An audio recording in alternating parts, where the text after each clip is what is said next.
Siemanko, cześć wszystkim. Mamy dzisiaj 12 listopada.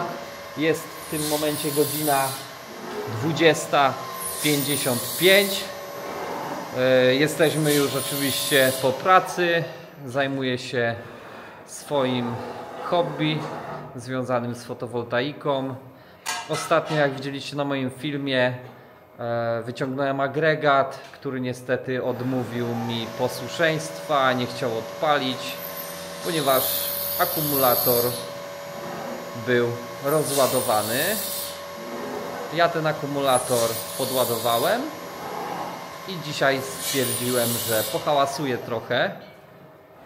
Sąsiad mnie chyba za to znienawidzi, ale chciałem Wam pokazać przy okazji tego, że odpalam agregat w taki prosty sposób na wystartowanie tych falowników z jakimś nieszczęsnym agregatem, który w żaden sposób nie chce się zsynchronizować z falownikami, albo odwrotnie. Te falowniki nie chcą zsynchronizować się z agregatem, ponieważ występują jakieś problemy związane z częstotliwością, bo to prawdopodobnie w tym tkwi cały problem.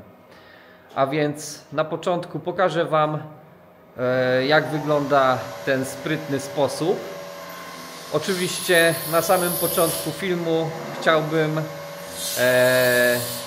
zachęcić Was do subskrybowania mojego kanału. Przycisk do subskrypcji, przypominam, znajduje się poniżej materiału wideo, jest taki ładny, także klikajcie go.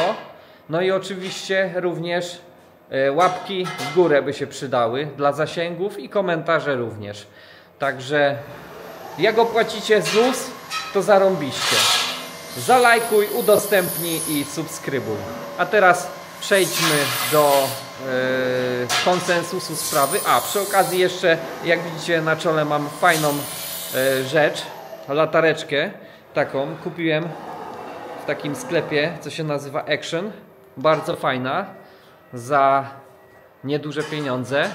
Także jakby ktoś potrzebował taką czołóweczkę fajną, to w Action możecie kupić. 18 zł chyba kosztuje. Dobra, a teraz przechodzimy do pokazu właśnie tego sprytnego sposobu na synchronizację falowników z agregatem. Jak widzicie, jest tutaj wiertarka stołowa, nie bez przyczyny. W Twoim przypadku może to być jakieś inne urządzenie, byle byłoby trójfazowe z silnikiem, na przykład indukcyjnym.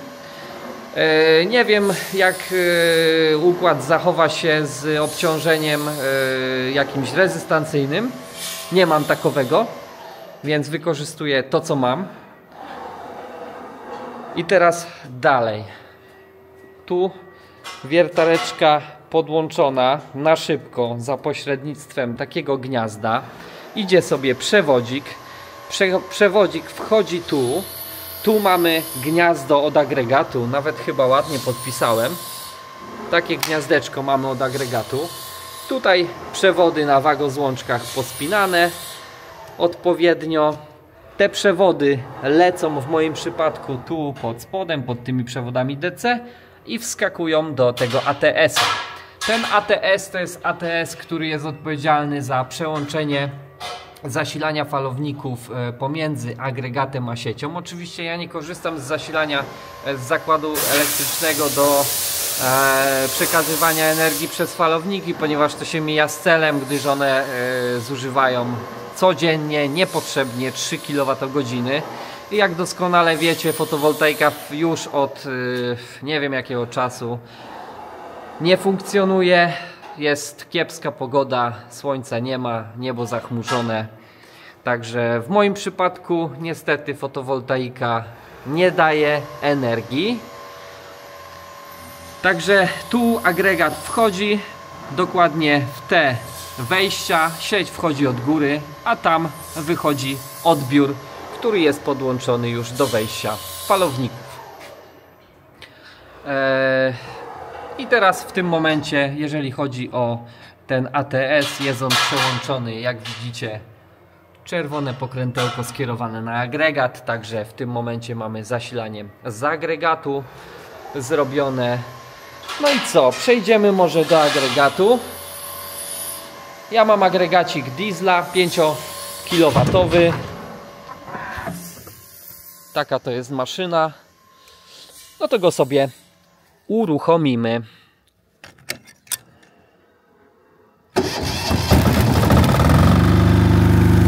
Oczywiście on odpalił, ponieważ ja go już dzisiaj odpalałem, on chwilę u mnie popracował i tak pomyślałem, że nagram dla Was materiał, bo na pewno wielu z Was ma problem z synchronizacją agregatu z falownikami, także chciałem się podzielić, może komuś się to przyda. A więc uruchamiamy zabezpieczenie od agregatu. Agregat mam ustawiony, jak widzicie, w ten sposób. 400 V, przepraszam, 50 Hz. Przewodzik tu sobie puściłem, w drzwiach mam wycięty taki narożnik. Nie wiem, czy to widać na materiale, przewodzik sobie zamknę.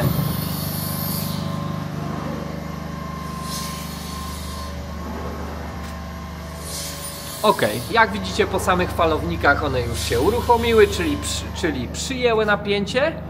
Na tą chwilę czekają na moje zezwolenie na uruchomienie prostownika do ładowania LFP-ka. Swoją drogą, jeżeli chodzi o LFP, to w tym momencie jego procent 35 na ładowania, parametry ładowania takie, siakie i owakie, zerowe. Dobra, u mnie w moim przypadku wywołanie całej procedury uruchomienia zasilania agregatu polega na, polega na tym, że już Wam pokazuję wszystko dokładnie. Przechodzę sobie w odpowiednią zakładkę. W tej zakładce, jak widzicie, nie wiem czy widzicie, mamy zasilanie. Jakie zasilanie teraz aktualnie jest, to nie ma większego znaczenia, ponieważ i tak nie będziemy bypassa robić do sieci. I mamy ładowanie only PV charging is allowed, czyli mamy tylko zezwolone ładowanie z fotowoltaiki, więc przejdziemy do ustawienia ładowania za pośrednictwem a może w sumie zrobi nam bypass. Dobra, to jest nieistotne. Przejdziemy sobie do ustawienia ładowania z sieci, czyli Utility Priority, i patrzymy na falowniki, co się dzieje.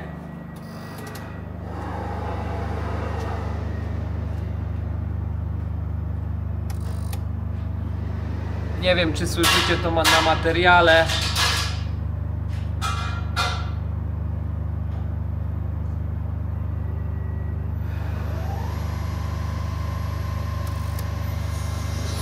Falowniki podejmują próbę synchronizacji, niestety.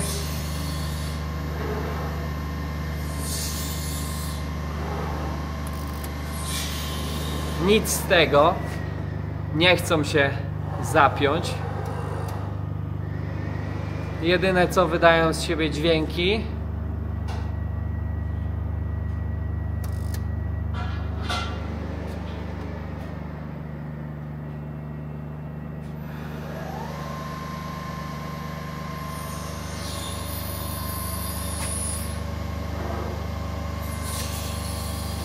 No i tak w koło Macieju to się dzieje. Nie wiem, ile bym tu stał. One i tak się nie zsynchronizują. Ok, czyli zmienimy w tym momencie ustawienie wymuszenia ładowania z powrotem z fotowoltaiki. I jak za chwilę zobaczycie, falowniki się zsynchronizują i będą oczekiwać. W tym momencie zostały zsynchronizowane. Ok, jeszcze raz dla potwierdzenia weźmiemy telefon, podejdziemy bliżej. Tylko ja nie mam gdzie go jak postawić. Może zrobimy inaczej. Weźmiemy razem z podstawką.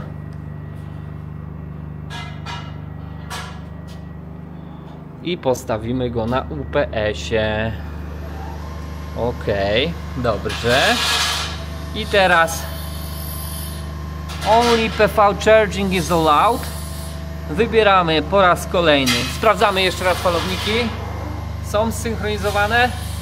Jak widzicie, są zsynchronizowane. Oczywiście mógłbym wybrać wymuszenie ładowania za pośrednictwem falowników, ale tu mi wygodniej. Ok, i wybieramy Utility Priority po raz kolejny. Cyk. Uwaga.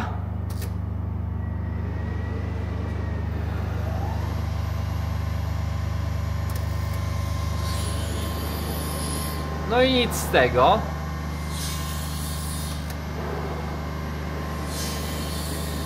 Nic z tego nie będzie.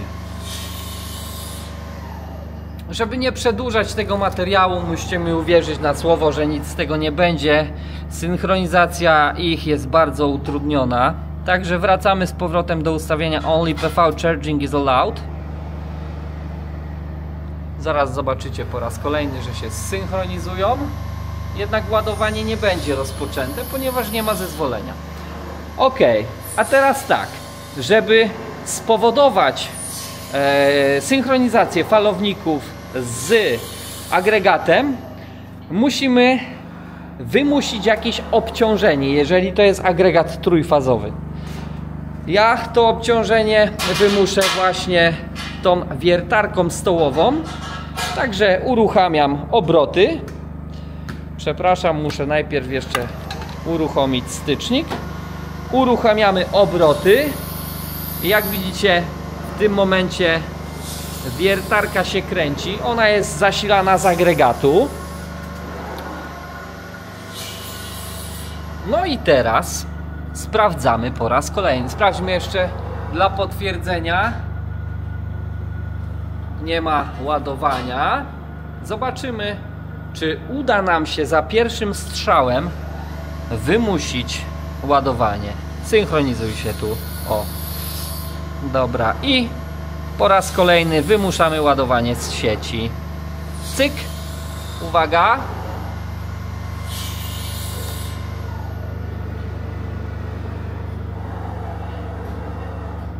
Widzieliście to? Ładowanie ruszyło za pierwszym razem.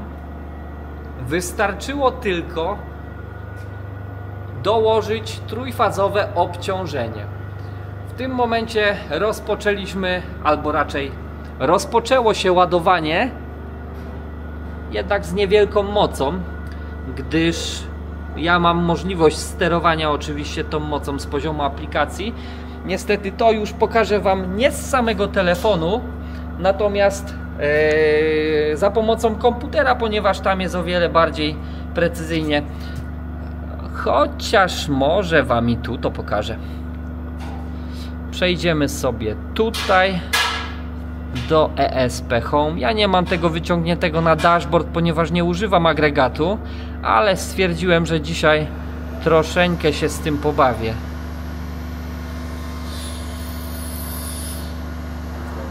Ok, i mam tutaj taki parametr jak Maximum Mains Charging. On jest ustawiony u mnie na 2 ampery. Zwiększymy sobie go troszeczkę na 8 na przykład. W moim przypadku. No. Ok, sprawdzamy, co się wydarzyło na naszym LFP. Mamy 20 amper prąd. 20 amperów, przepraszam. Mamy 20 amperów prąd ładowania. Ok, podkręcamy troszeczkę mocniej. Autofokus, nie zawodź mnie. Nie w tym momencie. Ok, wbijamy więcej. Cyk, 17. O, słychać po agregacie, że przysiadł. I proszę bardzo, w tym momencie prąd ładowania to już 45 amperów. Ok, Żeby dokonać bardziej precyzyjnego ustawienia amperażu, pójdziemy razem do komputera, ponieważ na komputerze jest to zdecydowanie lepiej robić, i ustawimy to z poziomu samego komputera.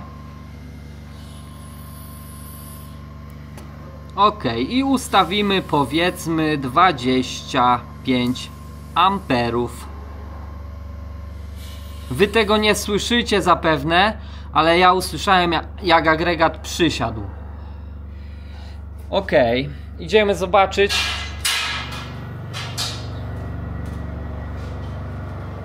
co nam pokazuje. 69 amper. Oczywiście wiertarkę możemy jak najbardziej wyłączyć.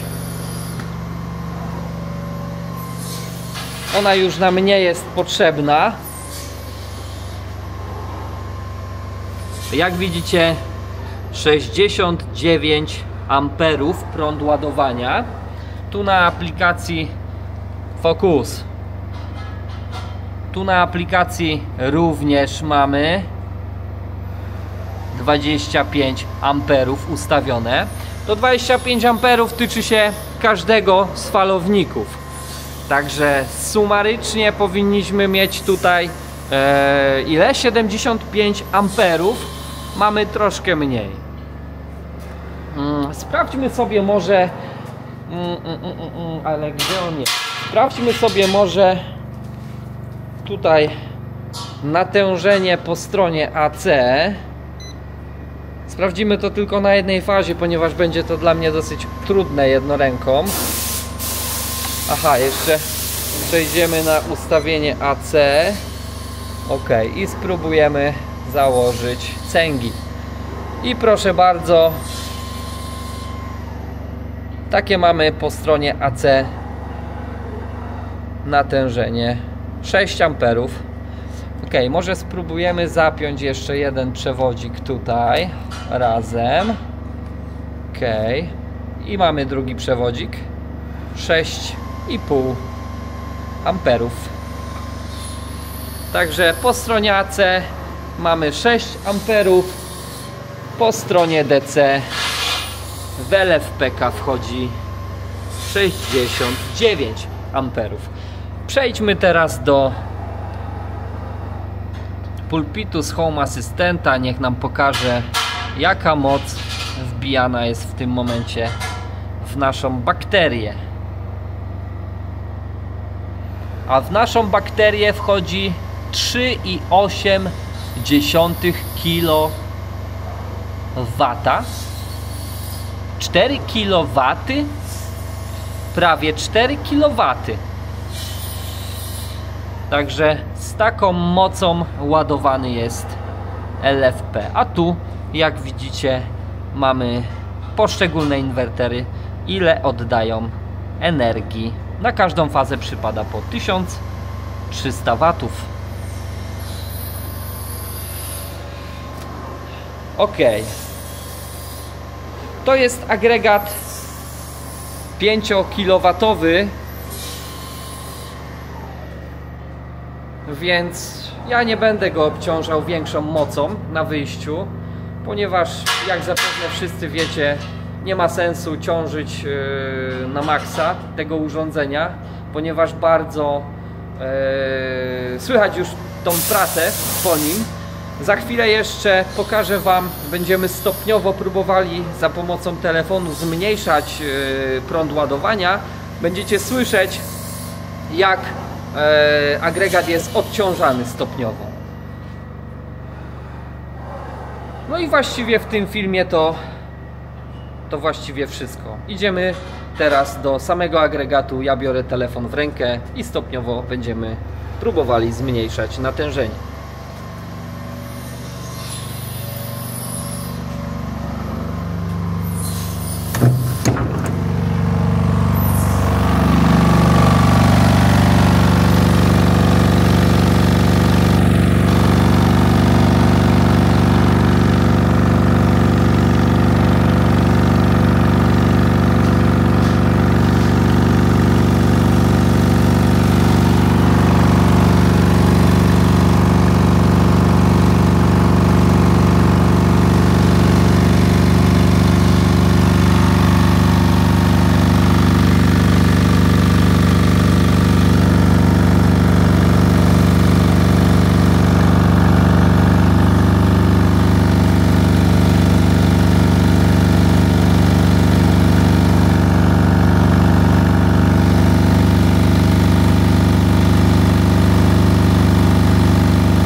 tym momencie zjechałem z natężeniem do samego dołu. Prąd ładowania, jaki wchodzi w LFP, jest taki. Niestety regulacja prądu ładowania nie jest tu zbyt precyzyjna. Niby pokazuje 2 ampery prąd ładowania, natomiast w rzeczywistości, jak widzicie, jest to 16 amperów. I nie jest to w przypadku aplikacji prąd po stronie AC, tylko ustawiamy oczywiście prąd po stronie DC. Także troszeczkę tu Easun nie popisał się tą regulacją i nie wynika to oczywiście z samej integracji Home Assistanta, ponieważ jak możecie zauważyć zaraz wam pokażę jeszcze w samym softie, tu mamy 40 amperów dotyczące PV. Przejdziemy, poszukamy ustawienia odnoszącego się do ładowania z sieci. Proszę bardzo, utility 2 ampery i już wam pokazuję, jak to działa, jeżeli chodzi o zmianę z poziomu samej aplikacji. Spróbujemy ustawić trochę większy prąd. Mamy 2 ampery, tu mamy 2 ampery i próbujemy wykliknąć troszeczkę więcej. Proszę bardzo, 6 amperów i zobaczcie, 6 amperów. Będzie mi w ten sposób ciężko pokazać. Ustawimy troszkę więcej. Ja nie trafię na pewno idealnie, na przykład 10. Wow, 10. Cyk, 10 amperów. I jak widzicie, tak to właśnie działa.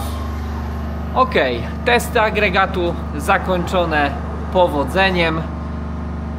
Ja wyłączam agregat na zasadzie takiej, że redukuję ten prąd do najmniejszego.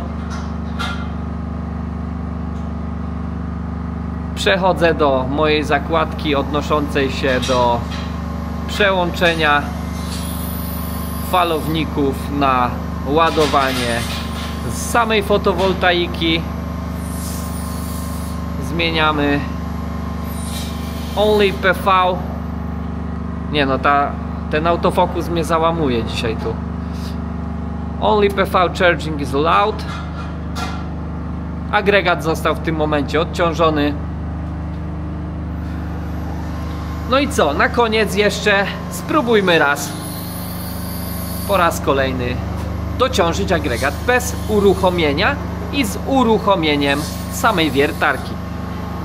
A więc jak widzicie, Only PV charging is allowed. Synchronizacja jest. Tutaj wyjdźmy z ustawienia menu. Synchronizacja jest na każdym z falowników. Próbujemy po raz kolejny wymusić ładowanie. Wybieramy utility. Nie no, jestem załamany tym autofokusem.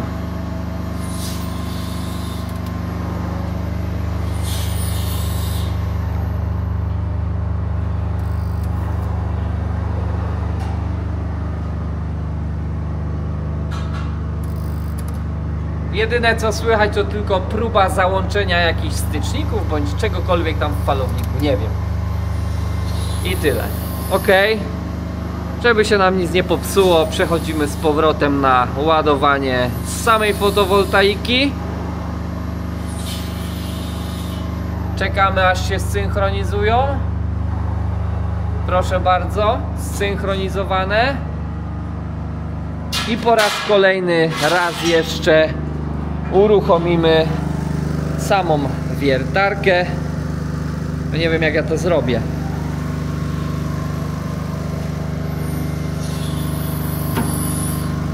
Wiertarka po raz kolejny uruchomiona. I po raz kolejny jeszcze obciążenie.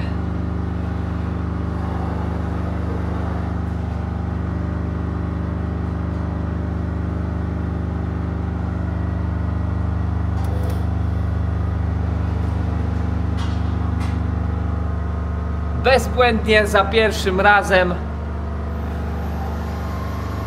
Pięknie to zadziałało. Tak więc, tak to właśnie działa. Ładowanie już się rozpoczęło. LFP przyjmuje energię.